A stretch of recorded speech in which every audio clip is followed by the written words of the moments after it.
Hello again, and welcome to another episode of Merkon's Musings, a Star Wars action figure review, and today we're looking at none other than, you guessed it, Woof.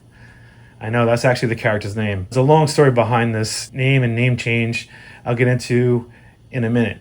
But this is one of the characters from The Return of the Jedi. As always, before I get into the review, I will give you the history of this character, and this character's history is very, very interesting.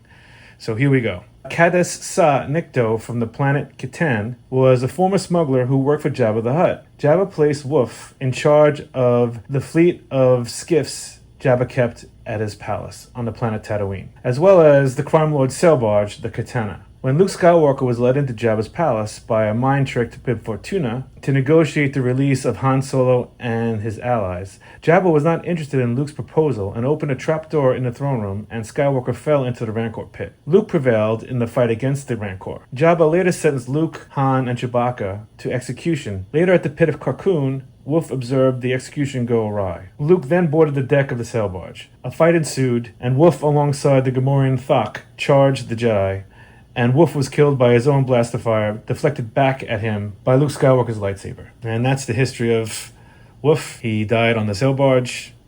Rest in peace. Okay, now getting back to the more interesting part of this story is the actual naming. So the Klaatu action figure was made by Kenner in 1983. It was based on Woof's likeness. In the same year, Kenner also produced a Klaatu in Skiff guard outfit, which had been the likeness for the real Klaatu, according to the production notes of Lucasfilm on Return of the Jedi. There were two names for the character, Woof and Klaatu. So this was originally named Klaatu for the Kenner line, which is incorrect because the character's name is Woof. And this was all cleared up in 1998 when the Star Wars customizable card game had a card for this character showing this likeness, and the name on the character's card was Woof, and that was licensed by Lucasfilm, so they gave them the okay for that. So that is his real name. And that is the whole story behind this character and his naming.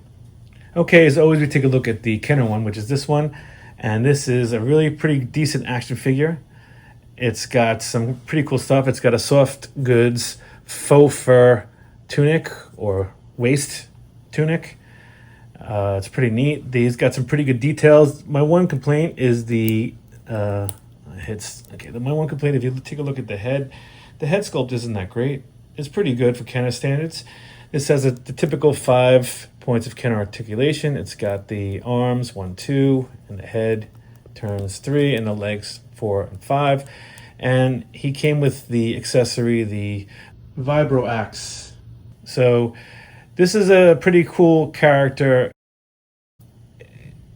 I like the fact that they try to take it another step. That's what I like about this Return of the Jedi wave. They're incorporating other stuff than just making vinyl capes or sculpted things like this on them. So this is a really good start to the character. The only other version of this action figure is this one, and this one came out in 2010. This is VC24, and this is an amazing action figure. It's probably one of the best ones I've seen Hasbro Kenner do. It's amazing. And it's got lots of articulation I'll get into, but what's really cool is it's got a lot of accessories. He comes with the Vibro Axe, like the original one did, and it's pretty awesome. And he also comes with a DL-18 blaster pistol, which you can put in his hand. It's got a holster. You can take it out and put it in his hand. This is like a really amazing action figure. I love it on so many levels. What's neat too is they didn't sculpt the head with a helmet. The helmet is separate. And if you look at the detail on the face of this action figure, it is incredible. It is like one of the best sculpted things I've ever seen. The details are insane. It's amazing. And the articulation is through the roof. and it's got this really cool bandolero of ammunition strapped around his shoulder, but it's an actual piece. It's such a great action figure. It's got the insert joints on the elbows, and once again, they did a really clever way. They like cover the joints with some excess cloth on the elbows, so you wouldn't know that it's there. The same with this one. It does the same thing. It's amazing. They did a really great job creating this action figure. The head is on a ball joint. It moves around. It's got waist articulation, and even the legs that look really stiff, they're really awesome. They actually have the insert joints inside, and you would not be able to tell, which is, I love how they kind of hide that. For both legs, it has the same thing.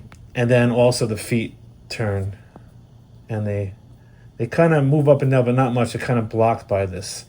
But yeah, this is an amazing action figure for a character that doesn't have much screen time, but the thought and skill making this action figure is amazing. I think this is one of my favorite one of Jabba's goons.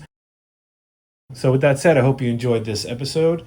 Please hit like and subscribe, and I look forward to giving you another episode real soon. Thank you for watching.